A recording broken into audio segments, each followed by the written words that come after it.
Hello दोस्तों, नमस्कार। Study with genius पर आप सभी का स्वागत है। साथियों, जैसा कि आप लोगों ने देखा है कि आज जो है जीएफएमएस पोर्टल पर 6 नए नोटिस आए हुए हैं। हर कोई उन नोटिसों को देखकर कंफ्यूज हो रहा है। हर कोई सोच रहा है ये किस चीज़ का है। साथियों, इस वीडियो के माध्यम से उन 6 नोटिसों का समाधान भी किया जाएगा। साथ ही साथ उन सभी लोगों के जितने भी प्रश्न हैं साथियों कि हमें इस्त्री क्यों नहीं किया जाता है, हमारा नियमितीकरण किस तरह से होना चाहिए, इन सारी चीज़ों का सवाल और जितने भी आपके सवालों का जवाब है वो इन 6 लेटरों के माध्यम से जो है मिल जाएगा। साथ ही साथ साथियों, जो लोग नए हैं, पहली बार मेरी वीडियो देख रहे हैं, अगर अभी तक आपने मेरे चैनल पर पहली बार आए हैं और सब्सक्राइब नहीं किया, सब्सक्राइब कर लेना ताकि आप लोगों को हर तरह की जानकारी मध्य प्रदेश से संबंधित मिलती रहे। तो चलते हैं साथियों उन लेटरों को। जैसा कि आप लोगों ने अभी तक जो लोग नए हैं आए हुए हैं उन लोगों को मैं बता दूं साथियों, जब हम जीएफएमएस पोर्टल खोलते हैं तो जीएफएमएस पोर्टल पर हम जाते हैं महत्वपूर्ण आदेश और सर्कुलर। इसमें साथियों आज दिनांक 23 डेट में 23/9/24 में कुछ लेटर दिखाए जा रहे हैं।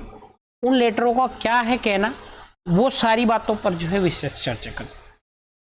वो इसलिए बताना पड़ रहा साथियों कि आप लोगों को हर कोई सवाल कर रहा है कि ये क्यों आए हैं और इनको अभी ही आना क्यों जरूरी है।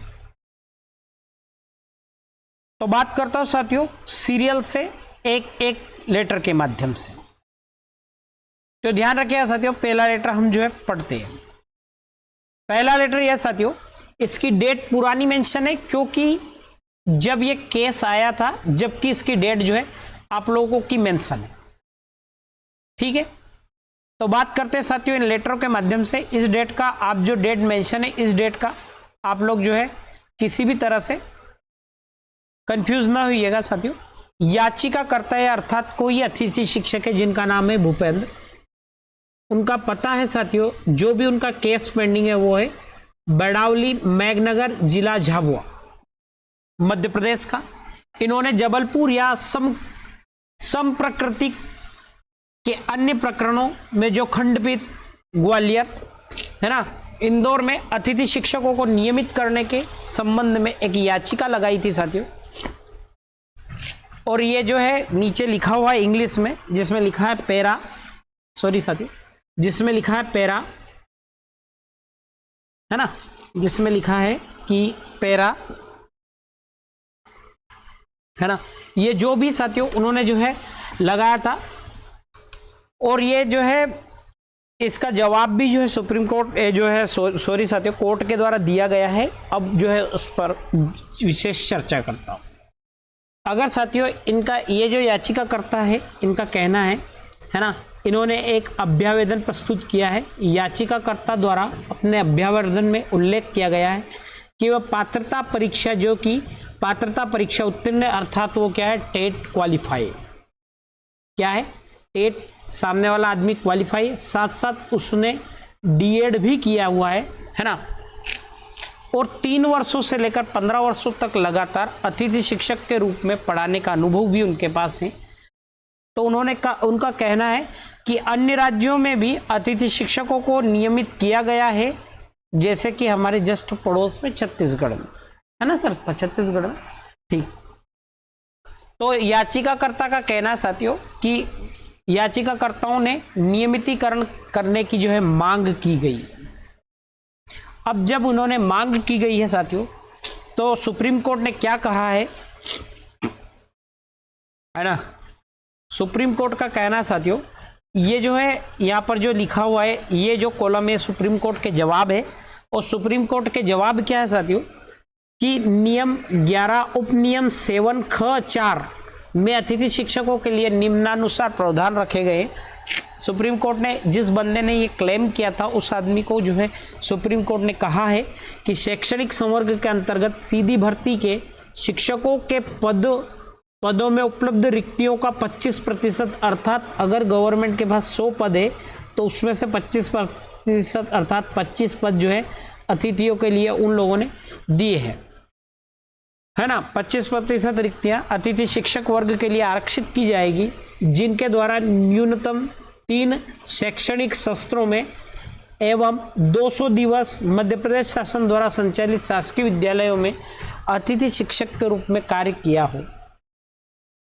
परंतु अतिथि शिक्षकों के लिए आरक्षित पदों की पूर्ति नहीं हो पाने की स्थिति में वो पद वहीं पर रिक्त रह जाएंगे तथा अन्य पात्रताधारियों से भरे जाएंगे।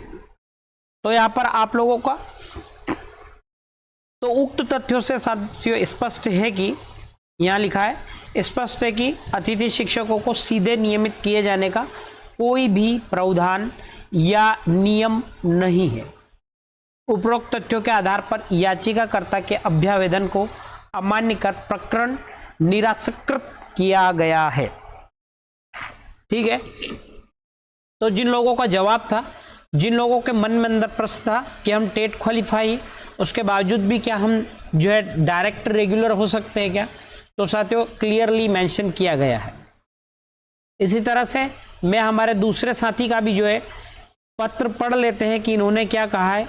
इनका नाम है सुनील पिपलोदे। सुनील पिपलोदे जी ग्राम पोस्ट बाजार तहसील निवाली जिला बड़वानी की तरफ से है।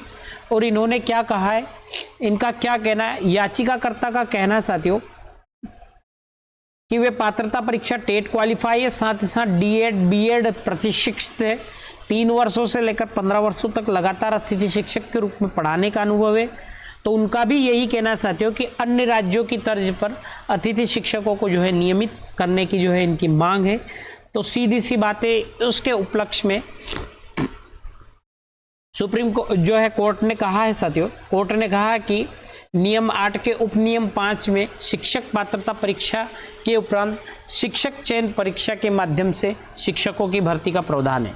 अर्थात प्री के बाद मेंस का प्रावधान उन्होंने दिया गया है। साथ ही साथ उन्होंने कहा है साथियों कि शैक्षणिक संवर्ग के अंतर्गत सीधी भर्ती से शिक्षकों के पदों के उपलब्ध रिक्तियों का 25% सेम बात ही कही है कि 100 में से जो है 25 पद जो है आप लोगों के लिए उन्होंने दे रखे हैं, है ना, आरक्षित किए गए, जिनके द्वारा न्यूनतम 3 शैक्षणिक सत्र में एवं 200 दिवस। ध्यान रखिएगा साथियों, ये 25% का नियम जब ही लागू होगा जब आपने 3 साल से, हाँ जब भी लागू होगा, लेकिन 3 सत्र में आपने जो है 3 सत्रों में पढ़ाया है और ये लागू ही है, कोर्ट ने कहा ही है ना, लागू है। शासन द्वारा संचालित शासकीय विद्यालयों में अतिथि शिक्षक के रूप में अगर आपने काम किया है ना, परंतु अतिथि शिक्षक के लिए आरक्षित पदों की पूर्ति नहीं हो पाने की स्थिति में रिक्त पदों पर अन्य पात्रताधारी अभ्यर्थियों से भरा जाएगा। अभी तक क्या होता था साथियों, जैसे जो हमारे यहाँ, जैसे मान लेता हूँ मैं कि जो है 25% किसी एक वर्ग के लिए दे रखे हैं, इनमें से मान लो 13 पद ही भरे हैं तो 12 पद फिर से रिक्त रह जाते हैं, अगली वैकेंसीज आती है उसमें भरे जाते हैं। लेकिन इस बार ऐसा प्रावधान अतिथियों के पदों में नहीं होगा। अगली याचिका पढ़ते हैं साथियों। ये अगली याचिका है हमारे मित्र राजेश कुमार चंद्रवंशी की, है ना, पता है इनका घटिया कला सोनकत जिला देवास की तरफ से। और इन्होंने माननीय उच्च न्यायालय की खंडपीठ इंदौर जो भी है कि कोर्ट क्लेम किया था। और इनका भी साथियों क्या कहना है, इनका कहना है कि वह पात्रता परीक्षा उत्तीर्ण है, साथ ही साथ बीएड डीएड प्रशिक्षित है, 3 वर्षों से 15 वर्षों तक लगातार अतिथि शिक्षक के रूप में पढ़ाने का है। तो सेम ऐसे ही जवाब जो है यहाँ पर कोर्ट के द्वारा दिया गया है कि आप लोगों को 25% का आरक्षण दे रखा है, साथ ही साथ प्री क्वालिफाई हो जाइए, उसके बाद मेंस क्वालिफाई होइएगा, उसके बाद जो है आप लोगों को वहाँ पर जो है पढ़ाने के जो है नियमितीकरण की मांग जो है स्वीकारी की जाएगी। आपको नॉर्मली किसी भी तरह से नियमितीकरण नहीं मिलेगा। अगला पढ़ते हैं साथियों। ये जो है ये कोर्ट जो ये जो केस आया साथियों, ये आया है बिरजा बघेल की तरफ से, बिरजा बघेल की तरफ से साथियों। इनका पटेल फलिया अमल कुआ जिला अलीराजपुर की तरफ से आया है। और इनका भी साथियों यही कहना है कि पात्रता परीक्षा उत्तीर्ण है, साथ ही साथ बीएड डीएड प्रशिक्षित है, 3 वर्षों से लेकर 15 वर्षों तक का जो है हमारे पास अनुभव भी है पढ़ाने का। तो अन्य राज्यों की तर्ज पर हमें जो है नियमितीकरण कर दे। इस आधार पर याचिकाकर्ताओं ने नियमितीकरण करने की मांग जो है की है। लेकिन फिर से कोर्ट ने यही कहा है कि आप लोगों को जो है 25% का जो है आरक्षण दे रखा है और उसी प्रावधान के साथ साथ आप लोगों को स्थिर किया जाएगा। साथ ही साथ कोर्ट ने कहा है कि आप लोग प्री क्वालिफाई हो जाइएगा, फिर मेंस क्वालिफाई होगा। अगले जो है साथियों, ये भी बिरजा बघेल जी का है ना, इन्होंने सेम है, ठीक है। नेक्स्ट है साथियों, ये है फिरोज मंसूरी जी का। फिरोज मंसूरी जी है मुसलमान मोहल्ला महारगढ़ जिला नीमच के, है ना।